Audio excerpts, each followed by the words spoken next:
As the Times of London decided to enact a smear campaign against King Charles and Prince William over duchies they have held for literal centuries. Yes, it is a very, very strange situation. As I was reading through the article and they were mentioning all these numbers and all these revenues and all these sorts of things, I kept reading through it and thinking, why is this an issue now? And why are you acting like you've suddenly discovered this information? The Duchy of Lancaster, which is owned currently by King Charles or whoever the monarch is, was established in 1399.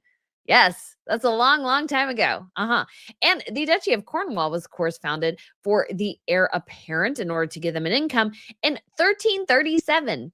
So we're talking about the 14th century. We are currently in the 21st century. Why, oh, why is this suddenly an issue now? Now, of course, discussions about the duchies and the income they generate that go to fund the personal expenses of the monarch and heir have come up for contention a time or two before as well. But this is sort of a strange phenomenon. And I can't help but wonder what is really behind this because no royal contributor was really a part of this article at all. Most of the authors have nothing to do with the royal beat. So, what is really going on here? We shall take a bit of a look. But if you guys haven't been to Royal News Network before, hello, my name is Brittany. I provide you all compelling royal commentary. So, if you guys want to hit that subscribe button, I would absolutely love to have you back. This is a place where we discuss all these sort of interesting news and pieces of information that we get. We talk a lot about Harry and Meghan, but it's oh so fun to talk about the other royals as well. We also have the Crown Report every week on Tuesday at 3 p.m. Eastern Standard Time. And for this video as well, I wanted to share a bit about Ana Lucia diamond here. So I have my 2-carat stud in here for my earrings. And then one I got that's no longer available, but it is a sort of cluster diamond that sort of looks like a big diamond. And I wanted to mix up my jewelry a bit because I think that's so fun. And I love the solitaires, but I've never stacked the 2 big ones together. So this was oh so fun. Usually I have a much smaller stud in my second piercing. And then I also have on my X ring here and my 7-stone eternity band. And I just wanted to highlight something for y'all in case you haven't seen it, because I have had my eye on this as well a bit, is that Catherine obviously has gone with this really sort of eternity band style for her wedding ring finger. And I think it's so cool. And Ana Lucia has this great stack of 3 small sort of eternity band style rings, each in a different gold tone. We have yellow gold, white gold, and rose gold. So I think that's so cool. So if you're interested in sort of emulating Catherine's style, this is a great way because Ana Lucia, they're lab created diamonds. And so you get a great quality piece at a great price. Or you can even go with the 7-stone eternity band here. I've added my Tiffany & Co. ring to kind of do a stacking effect. I might do something different in the future. I've thought about getting a different ring to put there. So anyways, guys, that's something to think about. So if you're interested in any of that, you use code ROYAL20 and you will save 20%. They also have a fantastic jewelry cleaner, which you can see behind me there as well. So if you guys want to check that out, again, the link is up above and code ROYAL20 will save you 20%. Okay, so on to this Times of London story, which I was like, at first, I think I saw a Telegraph article sort of portraying Prince William as a bit of a slumlord. But like when you read through the article, I'm like, what is this about? This is like a woman who was like evicted because she didn't pay her rent. And now she's complaining about the quality of the homes. And of course, what you have to remember about all of this is that we don't have the entire context. I have not gone to this home and seen how old it is. Could you even insulate it well? Because the big complaint was that it's too cold. But I'm like, but if your home is over 100 years old, depending on how it was built, that might be really hard to pull off. So there are so many factors here that you just it's hard to encompass it all without actually seeing and going through like everything. Okay, so what home do you have? Where is it at? How was it built? How old is it? All these sorts of things factor in. So I understand, obviously, there were some complaints about black mold and difficulty heating the homes. And I'm sure some of those complaints are rather valid. But again, we don't have the full context.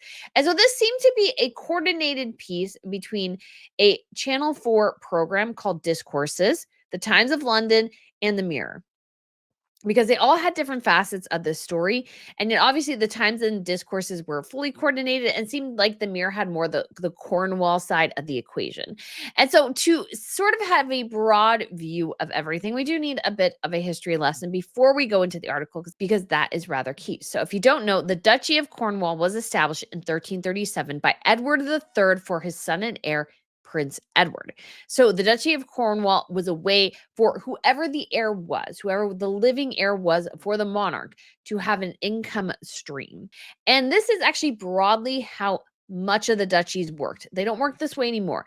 But most of the time, when you give a duchy to a particular person in the history of the United Kingdom, that, of course, pretty much always men, could go to that particular duchy, set up a castle, and generate revenue from that. It's sort of a way to reward whoever that person happened to be, either for a great military conquest or a member of the family, extended family, like you married their daughter or something like that. So those duchies were given out that way. That is not the case anymore. So when you have the historic Duchy of Kent, that used to be an income for whoever the Duke of Kent happened to be. That's not the case anymore.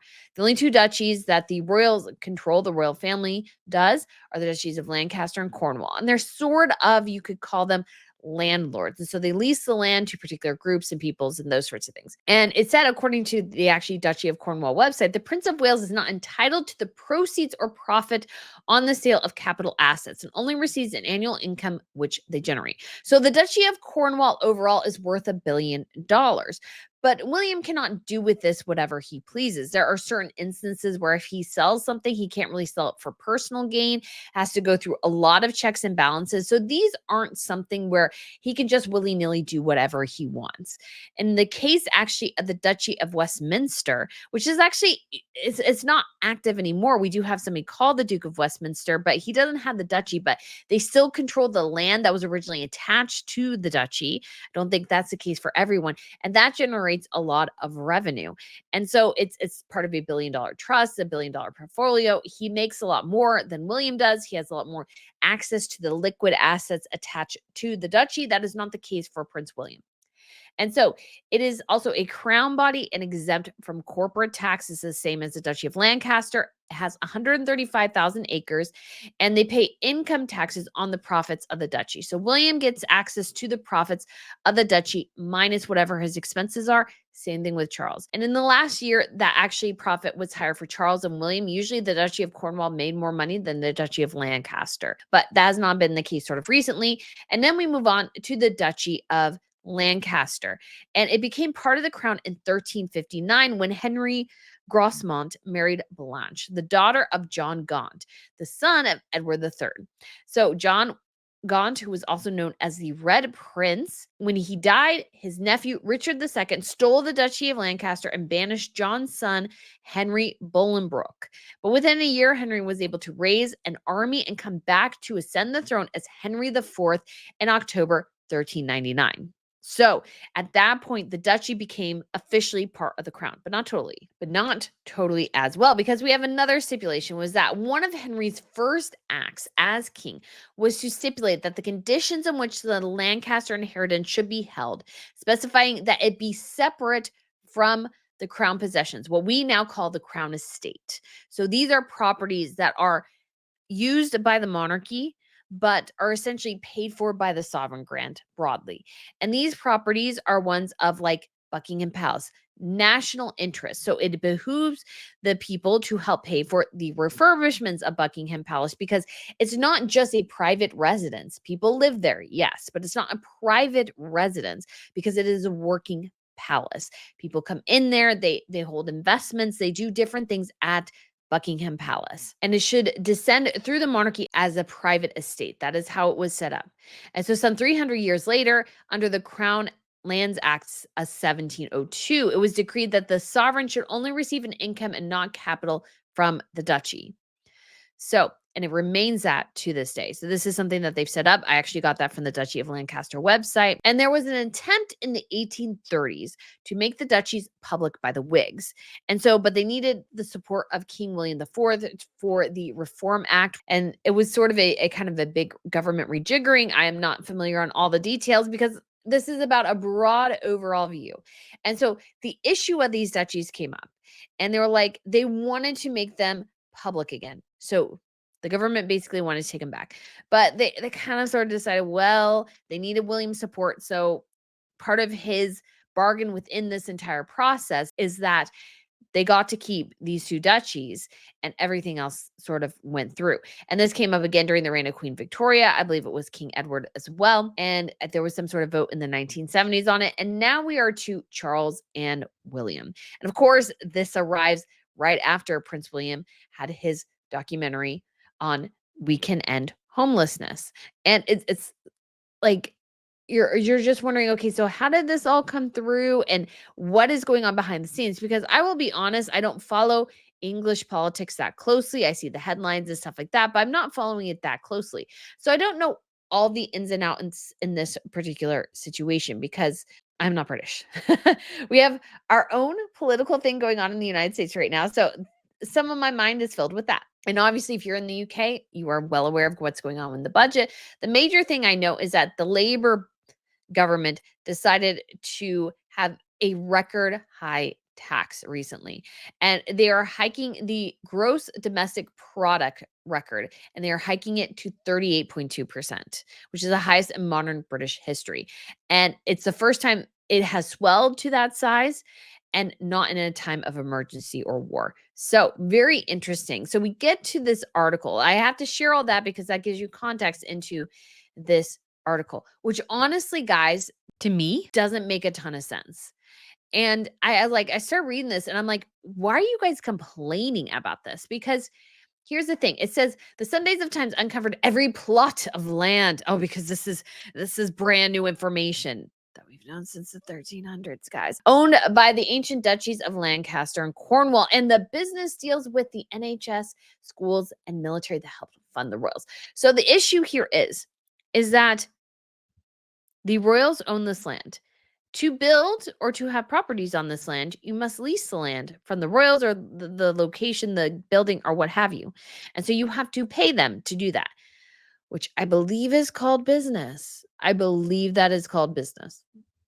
I don't see how that's like particularly groundbreaking because the reality is every land has an owner. And every school in this country, in my country, in your country, or whatever, pays a tax somewhere. They pay somebody something somewhere. It just happens to be the royals in this particular instance. So I imagine, for example, when you take the Duke of Westminster, he owns a lot of property. I imagine some of those are government buildings or something like a school or a hospital or something like that. You bet your bottom dollar they pay taxes and they pay a lease of the land. That is how reality works. I don't understand why this is groundbreaking material. You mean people have to pay money for where their buildings are? Like every house in this country has to pay property taxes. I mean, there might be stipulations in different states I'm not aware of, but generally people pay property taxes. Generally, people pay a whole host of other taxes. I don't understand. So is the royal family supposed to let them all do various things for free? Like, is that how this is supposed to work? So I'm not going to go over all this article because believe me, guys, it's long, but we'll start here in the beginning. It says the ancient property empires that fund the King and the Prince of Wales have remained a closely guarded secret within the royal family and its small circles of advisors for centuries. Yeah, because you don't really want to as a business. And granted, they try to, I guess, massage this and say it's not like directly a business, but it's in the business of making money. You have to make money to make the world go round. I don't know why this is rocket science to some people. Like it seems to boggle some people's minds that you just can't tax other people into oblivion. Like people have to make money. You can't just tax something if nothing's making money. Like this is just stupid. Okay. And it says even Parliament has been denied access to the list of land holdings held by the royals. Okay, so are you asking everyone for every property they hold? Like this is just kind of ridiculous. Today, a joint investigation by the Times of London and Channel 4's Dispatches program reveals the full details of the property estates owned by Charles and Prince William and the tax-free business deals they have struck to maintain their wealth. The king is worth 610 million pounds, according to the Times Rich List. Here, for the first time, is every plot of land owned by the king and prince through their private fiefdoms, the Duchy of Lancaster and the Duchy of Cornwall. Okay, number 1, and I hate to use this, but this question needs to be asked. How in the world do these dunderheads want to support the monarchy? If they do, this might be just an entirely a republic plan. How in the world do you expect these people to live if they can't make money one way or another?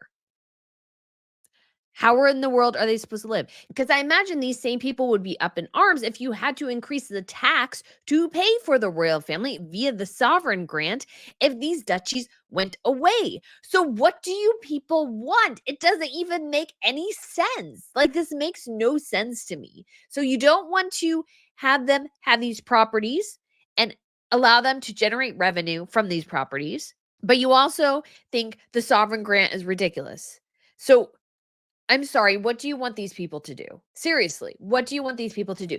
You would complain and moan. Another word came to mind, I will be quite honest. Complain and moan about the sovereign grant, but you'll complain and moan about this too. I'm sorry, what in the world do you people want? And this has been something that's been held by the monarchy for centuries. You can't just willy nilly go, oh, we're going to take it now. But I think that's what some people want. And it's just like they showed this list. Oh, look, all the properties. Oh, gasp. I'm sorry. I just don't I just think this is ridiculous. It's just like, ugh. It says in a 5-month investigation, we used the royal addresses to uncover their business contracts and discovered how the duchies are making millions of pounds each year by charging government departments, councils, businesses, mining companies, and the general public via a series of commercial rents and feudal levies on land largely seized by medieval monarchs. Oh, you mean they're a business and they're trying to make money?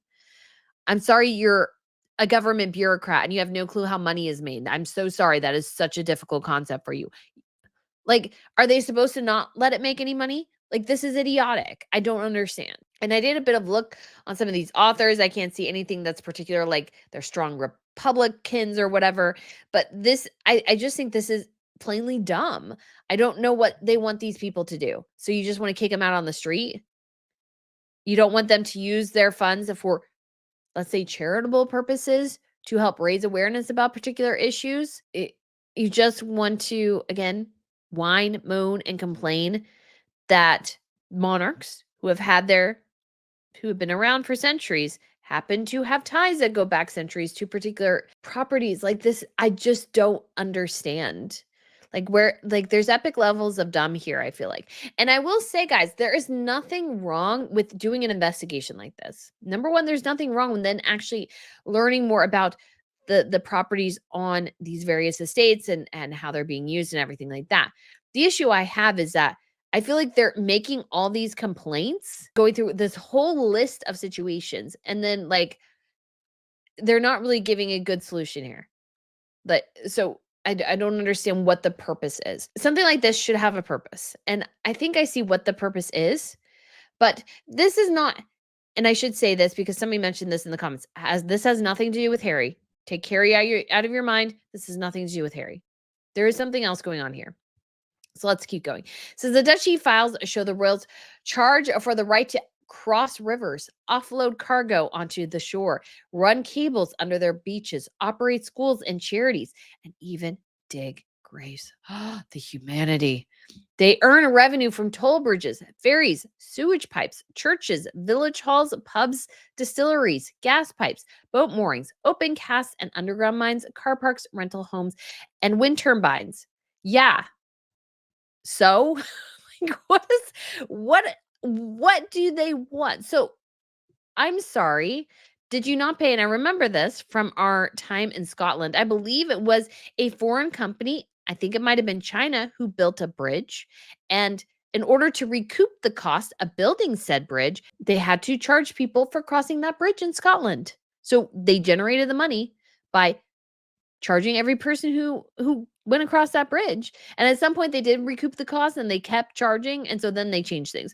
But there's just a weird piece, I think, of people sometimes that doesn't understand if the royals aren't making money some other way, How in the world do you expect to support them? Or do you just not want to? And that's the whole purpose of this. If you are just a Republican and say, we think paying the royals and allowing them to have these duchies that they've had for centuries is crap because it's crap, then they should just say that. They mask it in all this frivolous nonsense, I would say, in order, I think, to get at what they actually want, which we will get to. So, anyways, talking about all these commercial holdings and that they even have, oh, they're making even money off the government. Oh man, who knew, right? This is groundbreaking information. Charging the Army, the Navy, the NHS, the prison system, and state schools to use their land, rivers, and seashores. I imagine other private companies do the exact same stinking thing. This is stupid. This is just unbelievably stupid to get all up in arms on this. And how they're portraying this is just dumb. So they have all these, oh, look, the humanity.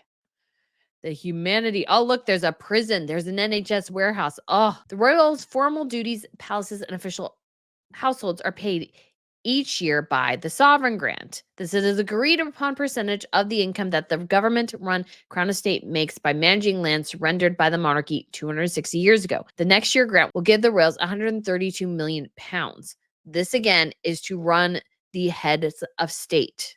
This is to run all the offices connected to the head of state, which is Charles. So Buckingham Palace, any other like St. James's Palace, I don't think Kensington Palace is part of it, but St. James's and Buckingham Palace definitely are. There's other, like probably Clarence House is part of this. The Lancaster House is probably part of this. And then you also have the state visits that Charles holds on behalf of the government. You have state tours that Charles holds on behalf of the government. You have like people who work on behalf of the government, like this. Anyways, but the king and the prince also receive private incomes from the profit generated by the duchies. Oh, so you mean to live, they need to make money? Oh my goodness. Grand, horrid shock and awe. I don't. Okay. So, yes, they receive private incomes so that they can fund their private lives. Because again, how much complaining would there be if the sovereign grant went to suddenly starting to fund these people's private lives? Maybe they want to give the people an incredibly small salary. I guess they could. But do the royals deserve to still hold the duchies of Cornwall and Lancaster? Probably. Because if the government seized it, I feel like it's an illegal seizure, basically. Because this is all about money. The government wants the money that these properties are generating because they're generating good profits and they want it. That's the truth here. This is the entire truth. The government wants money. They want to bleed. I mean, how much do you want to bet the government would bleed these people more than the duchies would? Like, let's be honest. If the government got in there, they would upcharge everything because the government needs more revenue. We know they've introduced the largest budget in history. And let's say all these reporters lean labor and labor can't really fund any of this. Oh, let's seize the Duchy of Cornwall and Lancaster because apparently we can't write a budget without stealing somebody else's property. That seems to be what's going on here. So, Duchy of Lancaster last year raised 27.4 million pounds.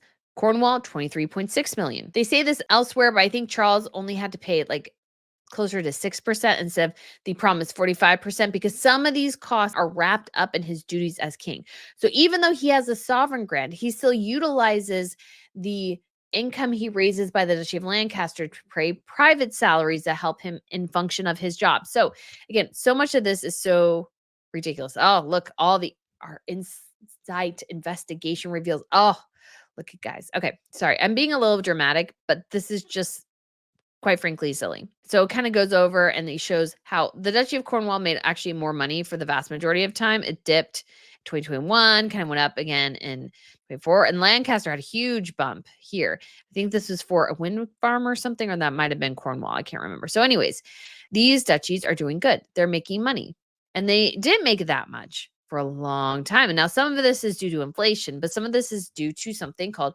good property management. It's called making good business decisions, good investment decisions that give dividends to help support the monarchy. Because the irony is, at the time in the 1830s, when they considered stripping the monarchy of these duchies, they didn't consider them worth very much. And all of a sudden, oh my gosh, they're doing better. So give it back, right? Because we need this money. So give it to us. Again, I think that's what's really going on here. And we'll see something else too. So, guys, this thing, because I won't go into all of this. So it does say here for 2021, Charles paid 5.9 million in taxes, 25%, but that was deducted expenses from his official duties. So William adopts the same model. They do pay taxes upwards of 45%, but less because of the duties that attach. But here is the crazy thing. It goes through all these ridiculous details here.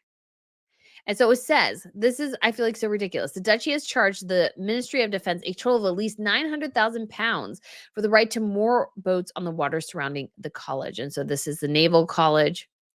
And so if it only costs them 900,000 pounds over 20 years, is that not like just like 50,000 pounds a year or something? That's not that much. That's not like, I don't feel like that's such a big deal. And so they had to get freedom of information requests.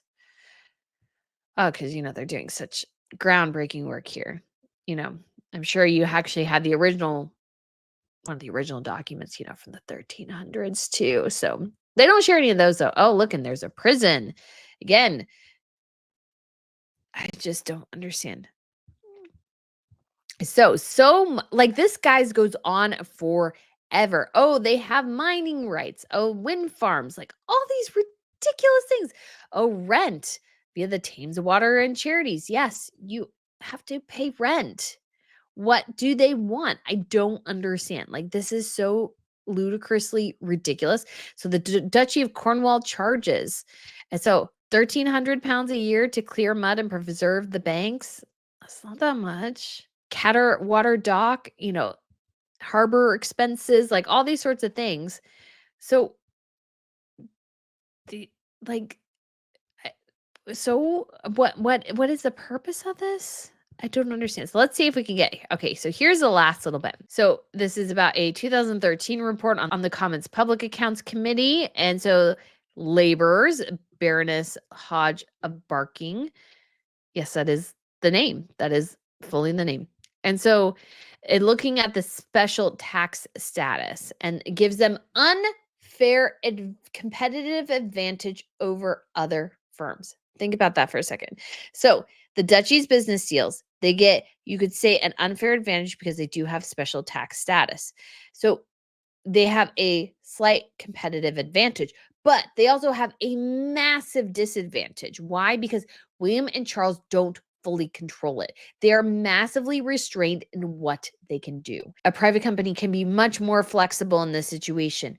Charles and William cannot, because they're not running the same thing. So this is interesting. Andrew Sanford, partner at Blick Rothenberg, a leading tax advisory firm, said the duchy's tax exemption gives them an unfair competitive advantage because it allows them to keep more of the money they make than their competitors, and therefore allows them to undercut their rivals in commercial negotiations. Last year's increase in corporate tax from 19% to 25% has exacerbated this. At a time of clear pressures on the public purse, this is an unfair benefit to the duchies that should be reviewed by the government. So what does this tell me? Businesses want to strip the duchies of their, you could call it unfair or not, tax benefits, so they can swoop in and make more money. That's all this is. They're like, screw the monarchy, screw whatever thing they have. If we can get them, this is like pure corporate greed, essentially, is what this is. If we can get them to make less money, then we can make more money. Money, money, money, right? Right? This is what they want. So not only do you have the government probably wanting the property so they can make more money off of it, potentially, or generate more tax revenue from it, you have their corporate competitors also going, hey, even though they have a lot more advantages in many ways than the royals themselves. Because again, these duchies are sort of held on a council. Like there's a lot of decisions. Charles and William can't just sell property willy-nilly to make money. Like this is very tightly controlled. So they have a lot of disadvantages in that way. that private businesses don't have. But the private business still wants to suck whatever it can from the duchies because they need to make more money too. So it demonstrates, the duchy files, a massive lack of transparency in the royal estates. I don't really think it does. You could find all the properties. Like, this is not rocket science, people. It's absolutely imperative that there should be greater transparency over how they get their money. Do you want that too? Think it works both ways, bud. There is something shockingly wrong with a system where you allow a lot of profits to be made out of a property and you're not finding a way of taxing it properly. This is just seems like all hokum to go, oh, we want that deal that they have over there. We want that. And if we can minimize the tax benefit, which is also probably benefiting the business in relation with the duchy, then we can change things up in a way where everybody pays more and we make more because we can get rid of a competitor. Like, this is basically, we want to get rid of a competitor. He goes, I was able to calculate more readily what Google, Amazon, and Starbucks should have paid us in taxes. Then I was able to see whether or not public money was being properly used by the duchies and whether or not the royal family through these organizations were making proper contributions back to the public purse for the public good.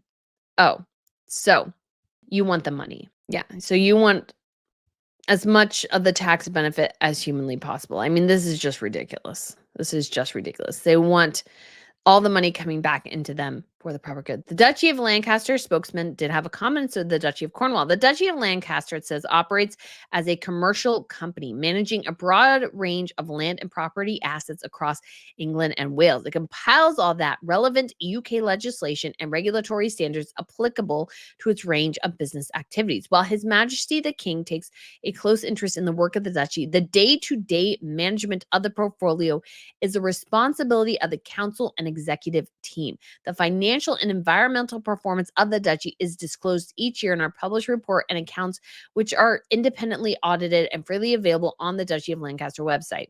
The duchy has made a number of key environmental improvements in recent years, delivering a significant increase in the number of A+, A, and B EPC ratings awarded to our properties as a result of refurbishment and restoration work. Duchy of Cornwall. The Duchy of Cornwall is a private estate with commercial imperative, which we achieve alongside our commitment to restoring the natural environment and generating positive social impact for our communities. Prince William became the Duke of Cornwall in September 2022, and since then has committed to an expansive transformation of the duchy. This includes a significant investment in making the estate net zero by the end of 2032, as well as establishing targeted mental health support for our tenants and working with local partners to help tackle homelessness in Cornwall. What is this all this about? It's about essentially corporate greed. That's really what this is about. Corporate and government greed. The duchies are doing well. The monarchy is doing well. Probably better than some anticipated. Oh, if we could get the duchies back. Yeah, that's our aim. And I find it so incredibly convenient that this report came out right after Prince William's homelessness documentary. Isn't that a treat? And then right before the Earthshot Prize, who'da thunk it? Like, there is so much, like, behind the scenes here that I'm sure we're not getting, but I find this disturbing. I find this just a pointless smear campaign. Why are you so incensed over something that has been going on for literal centuries and is generating revenue? This is what you want businesses to do, generate revenue. And if the revenue helps support the monarchy and continues to go forward, what's the issue with that? Seriously. Do you think you'd be better off under government bureaucracy? Don't think anybody who uses the NHS would agree with that. That's not going super well from what I can see on social media and various other channels. And so I am not quite sure what the aim is here, but I just don't think it's anything good. I think it's nefarious. I think it's underhanded. I think it's telling part of the story and trying to generate an emotional response. Oh, look, they're taxing a school. All schools are taxed, guys. Like, seriously. If you compare it to maybe something else, maybe it's taxed high, a little higher. That is what they're saying, is that some things are taxed higher. Well, maybe the person negotiating the deal did a bad job. They did a bad job. And you have to live with the consequences of that. Again, there's nothing here that's really, I feel like, almost even worth mentioning. Now, I know I saw some people on social media going, "Well, don't talk about it, don't talk about it, don't promote it, don't promote it," or whatever. And I'm like, it's not promoting it. This is a mainstream publication. This is not something you ignore. I ignore a lot because I don't think the sources are good or I don't think there's much to it. This is not the case. This is a big article in the Times of London published in coordination with a news program. You can't just ignore this under the rug and go, well, if we don't talk about it, then it has no impact. That's just not how things work in the real world. Some things, yes, you can ignore because they're dumb. I thought, where is Kate? Is kind of dumb. I had to respond though, because it just got so big and you had to like correct the narrative because I'm like, why is this stupidity continue to going on? I feel like this is somewhat in the same realm. You kind of have to respond, or even greater, because there's been a lot of effort that has been put into this.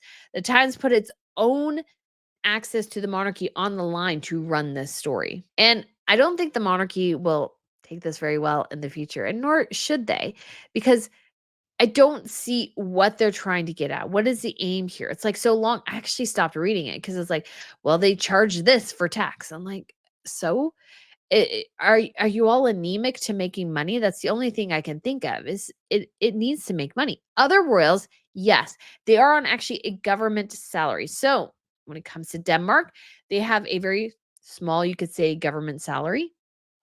It's, I think, rounds out to about 2 million, 2, 3 million dollars a year. They are a much smaller country though. They don't have, I'm sure they have also private resources as well. Sweden also has some sort of, I believe, some sort of direct payment to the monarchy for the work it does that is divided amongst the family. They also make private money as well. The Dutch, I know, are funded by, in part by the government, of course. Actually, Catherine Amalia could get a yearly salary of about $1 million. And she did decline that for her first year or two, a couple of years, I should say, as the Princess of Orange when she turned 18. But she's going to start receiving it next year, or even maybe this very end, because her birthday, I believe, is in December. So she may start getting it in December. I believe by 2025, she'll be getting that salary to upkeep with the work she is doing.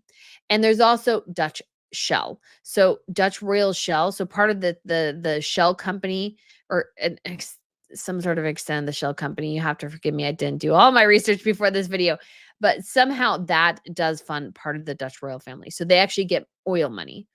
I believe the Norwegians get a bit of that as well because there's a lot of digging in Norway and the North Sea is too. Spain is funded by the government, so they have to be very cautious with how they do things. Obviously, there's a lot of conflict with what Juan Carlos did and everything as well. So there's a lot of tensions there regarding finances. So you'll notice Queen Letizia has a very budget conscious fashion, that you'll notice that Queen Letitia's fashion is very budget conscious. She doesn't tend to go for the super expensive pieces. She rewears a lot of things. She doesn't go for high-end designers often. She does a decent amount of Carolina Herrera, but you won't see her in Dior, Chanel, something like that. She doesn't really do that. Maybe she has a piece or two, depending on state visits to like France and those sorts of things, but she doesn't have a lot of that. I'm not that familiar with the Belgians, so I can't really say. But the royals, if you want to keep a monarchy, they have to be able to pay for themselves in some form or another. And I think it's actually so complicated with the Duchies of Cornwall and Lancaster. I think if the government tried to strip them, that would cause a huge comeuppance and a lot of lawsuits. I would say the royalty, go to town, like file all the lawsuits you can, because that is yours. That is the legacy of the country. So if they decide to get rid of the monarchy, they would technically still hold those duchies because they own them. And this is all very complicated. And so I don't have all the answers. I'm just sharing with you parts of my perspective, what we have in the news, what we can kind of guesstimate, those sorts of things.